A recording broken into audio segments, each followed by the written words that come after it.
Hello, Vadim. Welcome. Laskavo prosimo do Uphold, which is my only Ukrainian phrase. Did I That pronounce it was right? perfect. That That was was perfect. perfect. Let's go. Possible. Yes. I studied Russian in school, but I'm not allowed to use that anymore. You don't I need have it. to be. I have to be careful not to imitate your wonderful accent. I love the Slavic accents. Okay, guys, you're both Ukrainian, Slavo Ukraini. Um, Героям слава. Here we are, amazingly, 1 year later, and we've still got war. It's insane. But we are talking about a different topic today. 2022 was a disastrous year. Over $4 billion were stolen, 82% of them from DeFi protocols. So, cybersecurity, in my opinion, is the most overlooked problem in crypto because all these crypto projects have very good coders and ambitious guys who know how to code, but who have absolutely no sense of risk and proportion. How did you guys get started with HAPI? What gave you We the have idea? started, yes, we have started like a couple of years ago, almost 2 years. In March, we will have our birthday, and it will be like 2 years.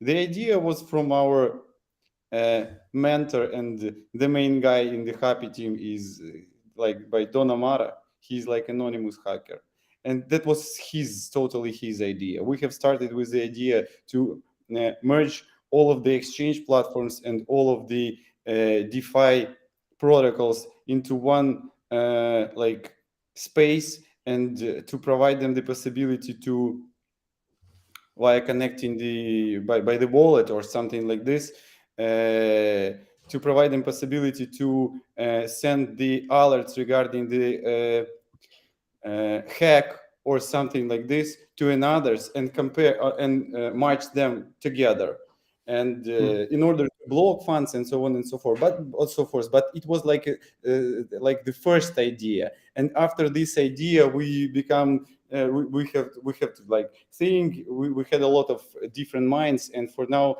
HAPI protocol is like an on-chain database and off-chain database, and we are providing our API, we are providing our services via smart contracts, we are providing the tools for experienced guys which can, like, by using HAPI terminal, which can trace funds and so on and so forth. So lots of different stuff we are doing. We are providing like a liquidity pool monitoring,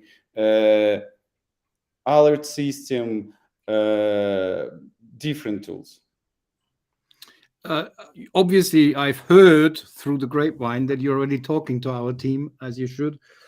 It is no coincidence that if you put legal and compliance and fraud and money laundering together, these departments together are bigger than the whole rest of Uphold. We deal more with money laundering and fraud and all these crap than we deal with actual engineering, and that says something about the company and the state of crypto. So tell Yes, me we're very how proud of you guys. tell me how exactly it works as an individual user, and then maybe as a service provider. How do I interact with HAPI? What does it do for me? Jumbo, are you here? Yeah. So to explain how HAPI works, for just actually taking strides towards making HAPI more so user-centric, because right now our focus has been till now is basically B2B. We have been focusing more so on B2B simply because our solution kind of geared towards B2B and businesses that are interested in AML and compliance. People usually are not that enthralled about compliance or KYT when it comes to the just ordinary blockchain users. However, in the recent time, we also kind of shifted our thoughts, and we decided to also take into account just a user. So what I mean by that, for example, right now we have a lot of ways for users to submit data into the HAPI smart contracts. We have a lot of ways for people to interact with HAPI as a product, as a suite of products. For example, we have, as Vadim briefly mentioned, we have a HAPI terminal, which basically allows you to do things that you normally do as a AML compliance officer. For example, you go into your chain analysis reactor, you do your sophisticated stuff, you trace funds, you trace assets, you look into tokens. What we do, we make it easy for users to do the same. We make it easy for users to do their own due diligence about tokens, about addresses, about all of that. They can do that free of charge. We are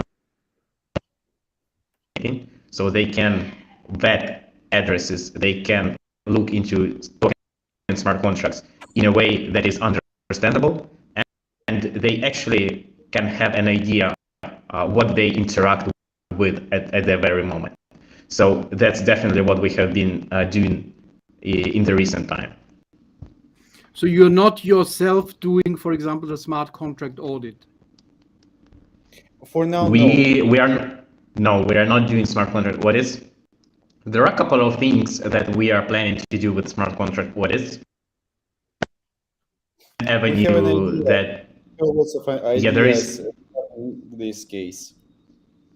Yeah, there is definitely an avenue to, for example, aggregate smart contract audits, or or just make it so that users can understand smart contract audits. Because if you go to the your ordinary blockchain user or speculator he or she doesn't really give a damn about the smart contract audits, and B, they don't understand what kind of value there is in smart contract audits. So I think there is any. What am I looking for in smart contract audit?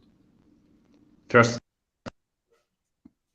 you should look into common vulnerabilities in the token smart contracts. For example, there is I don't know, minting. For example, those who hold, for example, authority over the smart contract can tamper with the smart contract, therefore make it so that users can lose their liquidity, can lose their their assets just in a second. So I think to pinpoint and highlight those kind of vulnerabilities, it is easy, and B, it is more so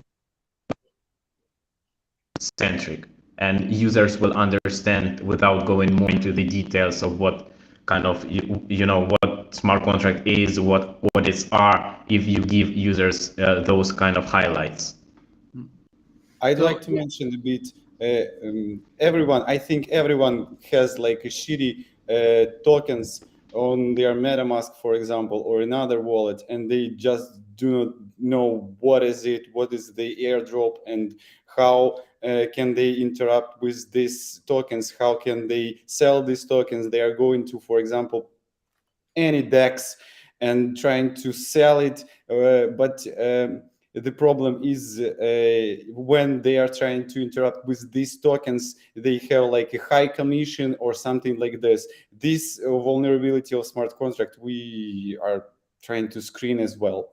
So this is like now, as it is now, it is a database, and it is a decentralized database of what? Malicious addresses, or how do you decide what goes into the address? Yes. When is an address malicious? So there are a couple of ways that you can detect whether an address is malicious. First of all, you are looking into blockchain data, historical data. Blockchain contains all of the data that you need to basically assess and appraise whether a given address can be considered risky or not. However, to do that more accurately, you need categories, risk categories. For example, a given address has been related to mixin, Tornado Cash. We can, based on that, we can assign a certain risk score to that address based on this kind of risk category. So Tornado Cash or mixins are general category that we can assign then a risk score to. So that's how it. But the information comes from your users at this point, right? So I submit a hack. How do I do that exactly? Maybe Jumbo, maybe we can provide an example which we have while we have started this camp ferry, and it will. So we have specific events for that. So right now we don't just open up it's for everyone. simply because we do manually reevaluate addresses and check whether submitted addresses are actually valid to be submitted. So we have certain events, as what you mentioned, it is called scam fiery, which basically allows users to submit their addresses to us, and we actually give them back rewards. We have been given rewards in USDT mainly because HAPI is too precious to give away. So that's what we have been doing mostly. So that's how you incentivize users to build up your database. That's actually a great idea. You get database, users get paid.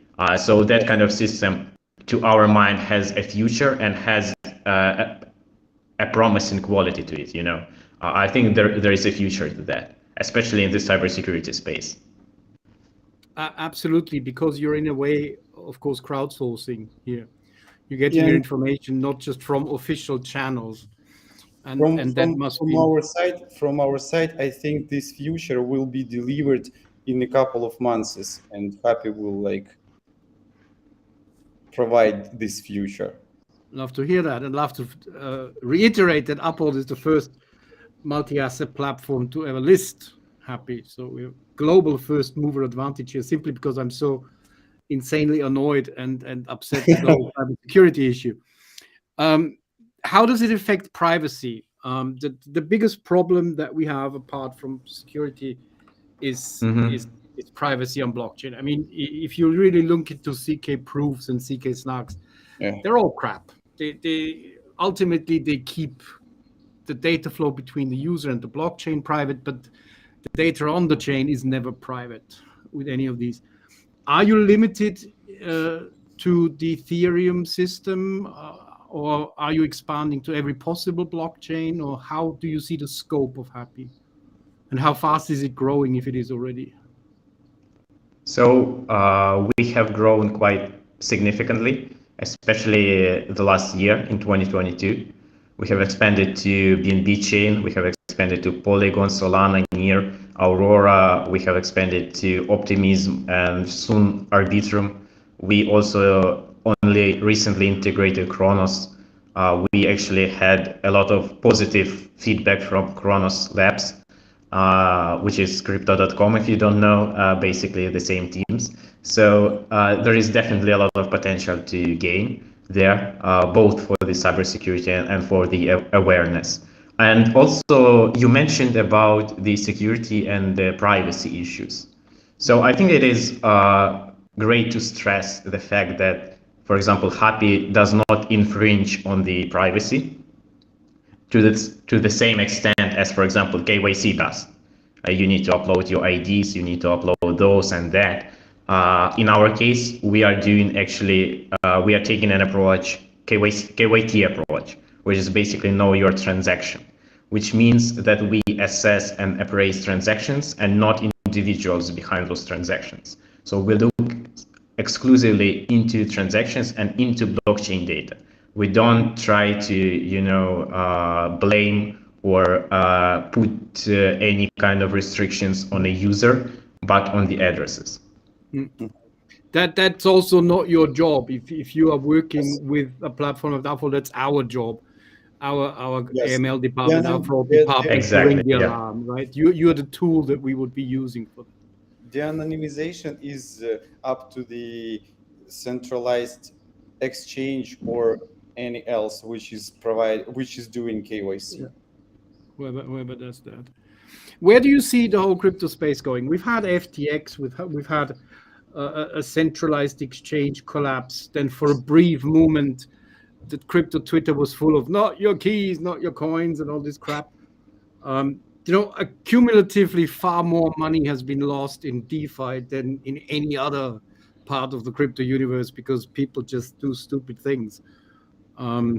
They randomly interact with addresses. They have no idea where they come from. They send their HBAR and their XRP without a tag. So that's. Where do you think the crypto space is going? Are we moving strictly towards DeFi because all the regulations are all going to kill us, or do you think there is a role for centralized guidance? I would call it sort of assisted DeFi, guided DeFi for people. Where do you see the crypto space developing? Yeah, I personally don't see CeFi or DeFi taking over one another. So I think the what we will see is basically cohabitation. One or the other may, have more so a lead up. However, I don't see anyone taking over anyone else.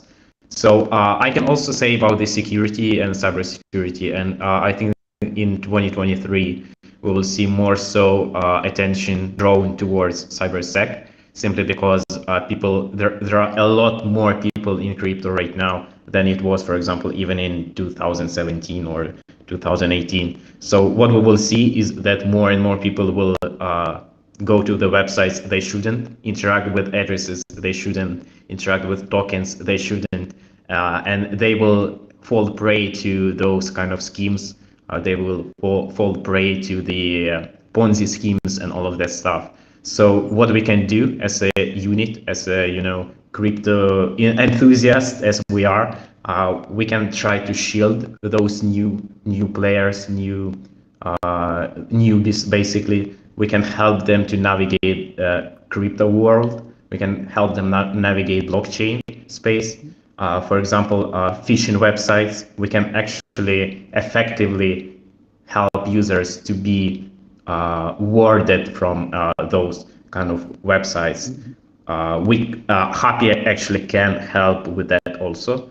So I think those kind of How avenues do you of help with the cybersec. website? Do I put the website in your database? How do you Yeah, help with the off-chain database. So, for example, we have integration with Bitcoin.com wallet, which is one of the most popular wallets out there right now. I think they have a lot of users. And that's based on the requests that we get every day. So when He's we talking HAPI about integrated, happy calls.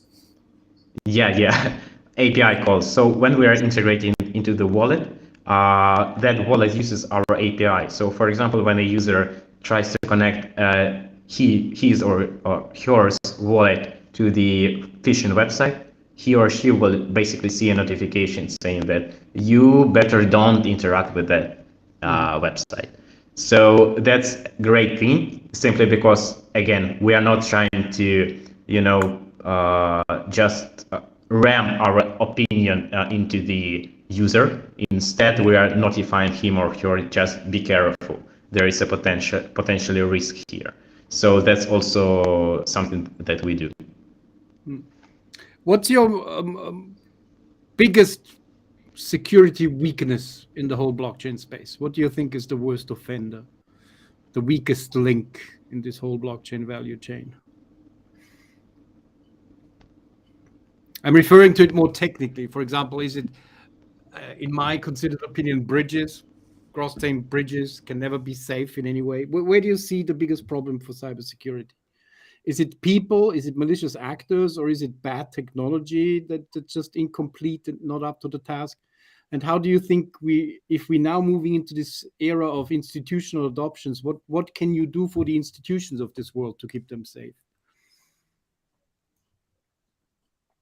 That's a really good question.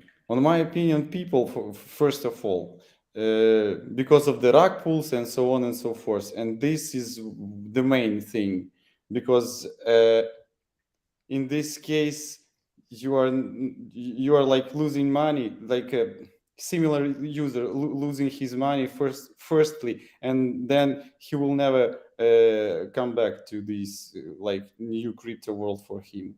And in regards of the big players which are trying to get to the crypto space, what we can provide them, like KYT solutions, like know your transaction, like do not interact with the wallets which are connected, for example, to the sanction list and so on.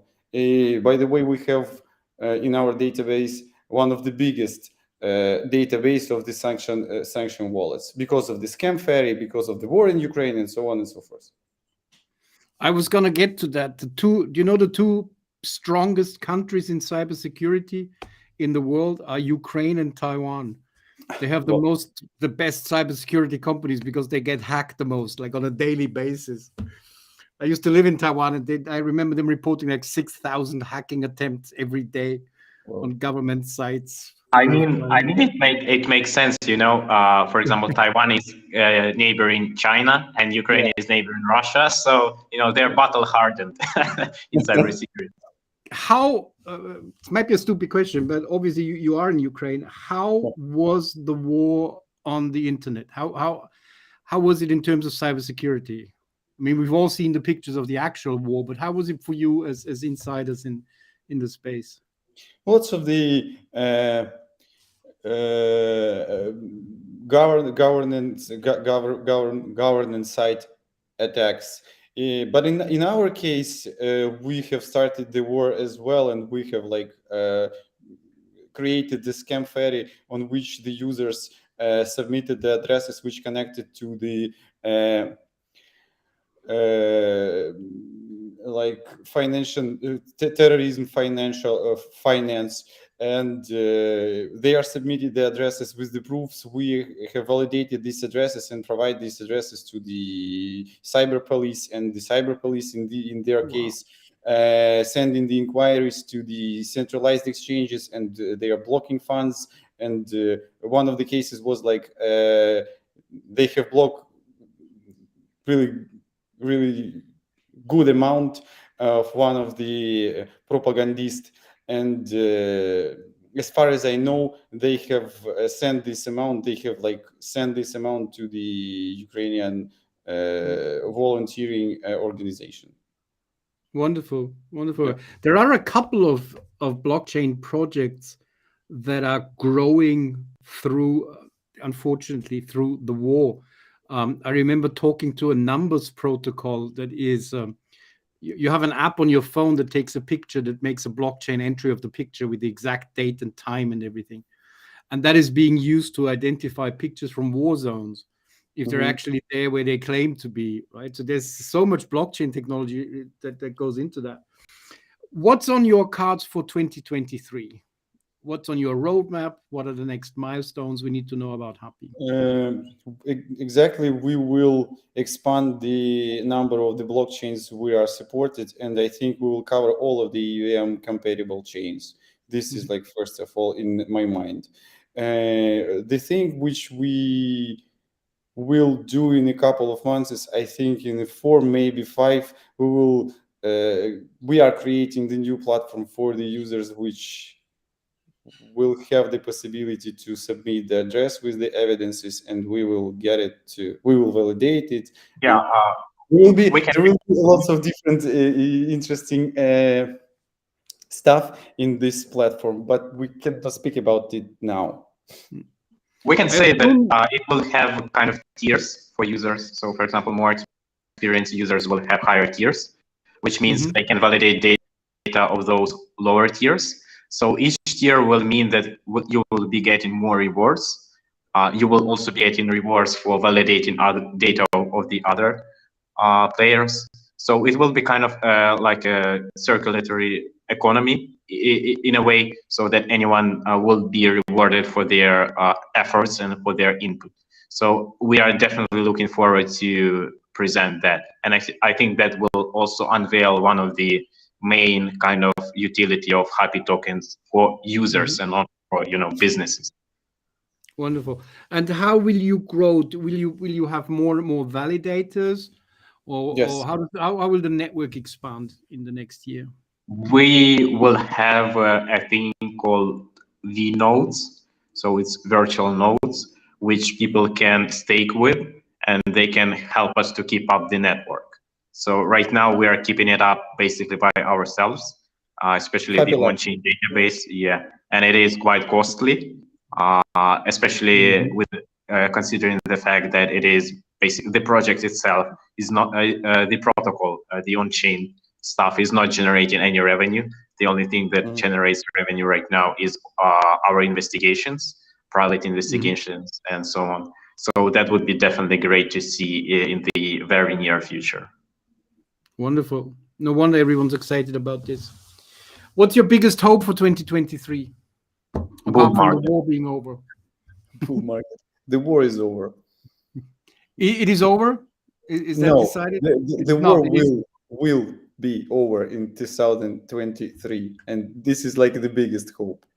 I hope so. I hope so. Yeah, I- I think when the war is over, the Bitcoin price may also be, pumping and yeah, I don't know much about speculations, but I think that will definitely has its share of contribution. Yeah, but obviously not giving any financial advice. It is Yeah, no. very clear that any end of the war will send the dollar down and Bitcoin up logically. And I hope the rest of the world is in good economic shape, which it looks like increasingly, right? We Yeah. had some good news over the last few weeks, and things are looking up a bit after the disastrous year. Yeah, I do hope people don't follow our financial advice. I myself am invested in here, and I don't want people to follow my steps. So yeah, people don't. Oh no, me neither. I'm the worst trader in the world. Likewise. I hate charts and I don't have patience and I change my mind every other day. So I'm the worst trader. Guys, do you have anything else to share for our audience where they can go to for more information, where to look out? I would Do you have say any regular AMAs or Discord channels or groups?